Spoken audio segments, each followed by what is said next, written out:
Nama saya Cynthia Brusitaku. Saya adalah peserta Latsar CPNS tahun 2021.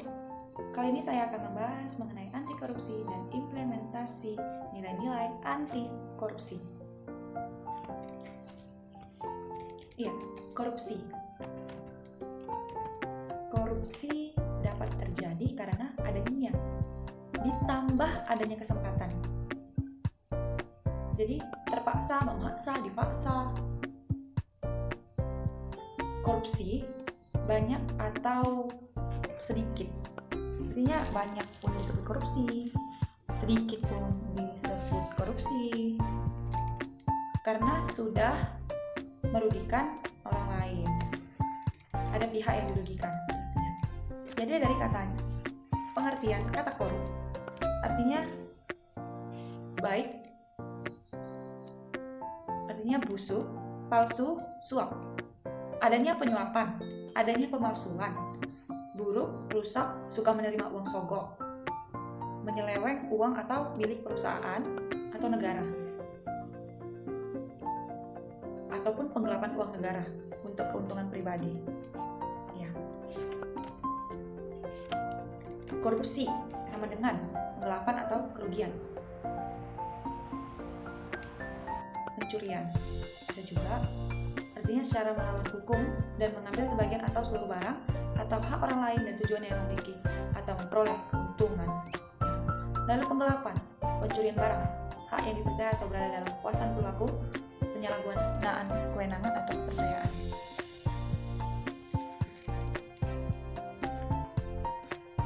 Jadi adapun penyebab korupsi sebenarnya adanya penegakan hukum yang tidak konsisten, adanya penyalahgunaan kekuasaan atau kewenangan, adanya langkanya hidup atau lingkungan hidup yang anti korup, adanya atau rendahnya pendapatan penyelenggara negara, kemiskinan dan kesakaan, keuntungan korupsi, pemberian imbalan jasa, gagalnya pendidikan agama dan etika, menyangkut juga dengan etika publik, menyangkut juga dengan etika. Namun untuk itu ada pencegahan mengenai korupsi ini. Ada dua perbaikan, yaitu perbaikan sistem. Artinya sistem yang dimaksud adalah peraturan perundang-undangan, reformasi birokrasi, penegakan etika profesi dan tata tertib lembaga, penerapan prinsip good governance, dan yang lainnya. Lalu ada perbaikan manusia itu sendiri. Ya, perbaikan manusia.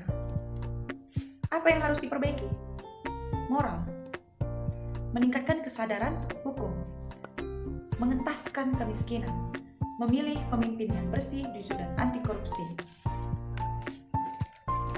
Berikut adalah peraturan perundang-undangan yang berkaitan dengan korupsi. Ya, jadi jenis-jenis korupsi itu ada banyak, diantaranya kerugian keuangan negara, suap menyuap, penggelapan dalam jabatan, pemerasan, perbuatan curang, adanya benturan kepentingan dalam pengadaan dan gratifikasi. Jadi ada banyak macam-macam dari tipologi korupsi. Ya, ada banyak cara untuk melakukan yang namanya korupsi. Ya, baik, kita akan bahas ke-7 tipologi korupsi. Yang pertama adalah white collar crime. Artinya di sini white collar crime ini seperti bentuk kejahatan yang melibatkan para pelaku yang sangat profesional. Jadi perbuatan itu sangat merugikan masyarakat. Tapi karena dia profesionalitas ini ditujukan lewat kedudukan sosial yang tinggi dan terhormat dalam pekerjaannya. Jadi banyak orang yang tidak percaya bahwasanya dia adalah koruptor. Yang kedua, invisible crime, kejahatan yang tidak tampak. Ya, dia adanya penyamaran, ya bisa penyamaran. Pokoknya tipologi yang kedua ini tidak nampak atau tidak kelihatan proses korupsi yang dilakukannya. Gitu. Yang kedua, low visibility. Ya, kejahatan yang sulit pembuktiannya secara yuridis. Jadi sulit dibuktikan karena tertutup dalam pekerjaan formal dan batasan kewenangannya. Yang keempat, extraordinary crime.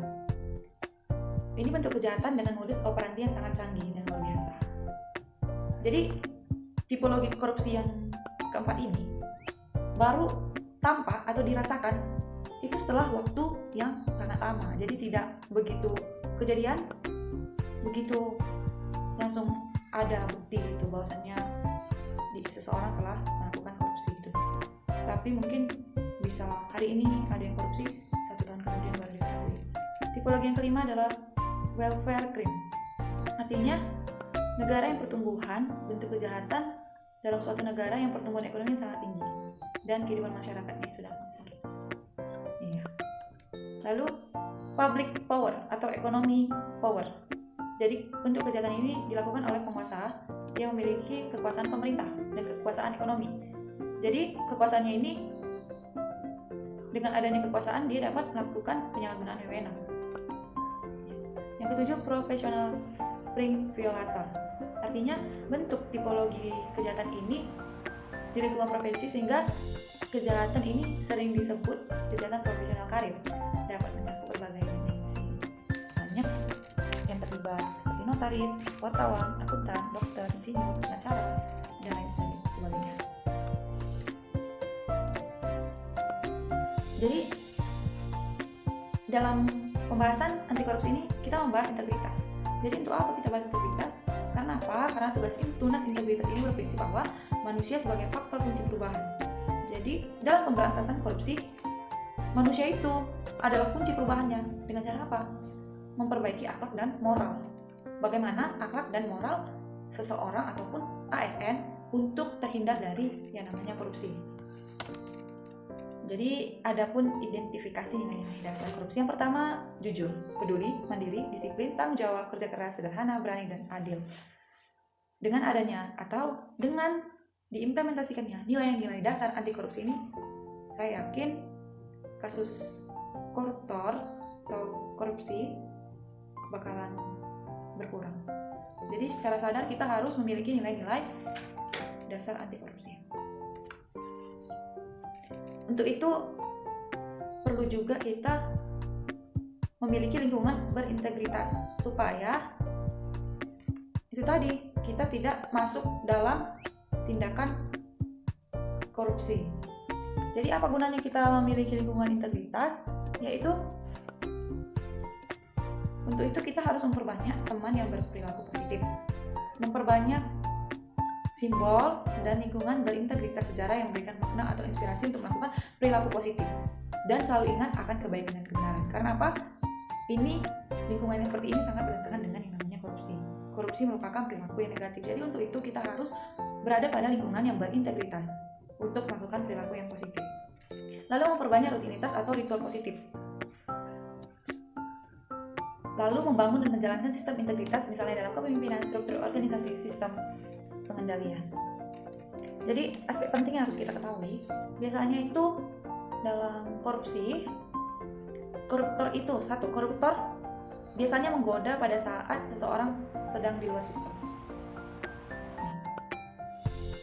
Jadi kita harus tahu. Yang kedua, koruptor biasanya menggoda pada saat keadaan sepi dan rahasia. Misalnya hanya berdua, pokoknya tidak ramai lah untuk membicarakan keuntungan yang didapat. Lalu koruptor juga biasanya menggoda dengan berbagai macam cara dan menggunakan pengaruh yang sebelumnya di luar perkiraan.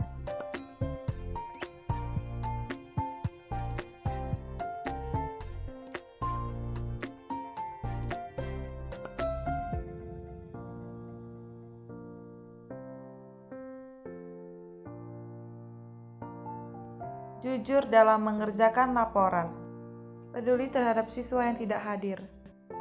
ASN harus mandiri dalam mengerjakan tugas. Disiplin datang dan hadir tepat waktu. Bertanggung jawab dalam menyelesaikan tugas. Melaksanakan pembelajaran secara maksimal. Sederhana dalam berpakaian. berani menolak suap dari siapapun, dan berani menyatakan yang benar.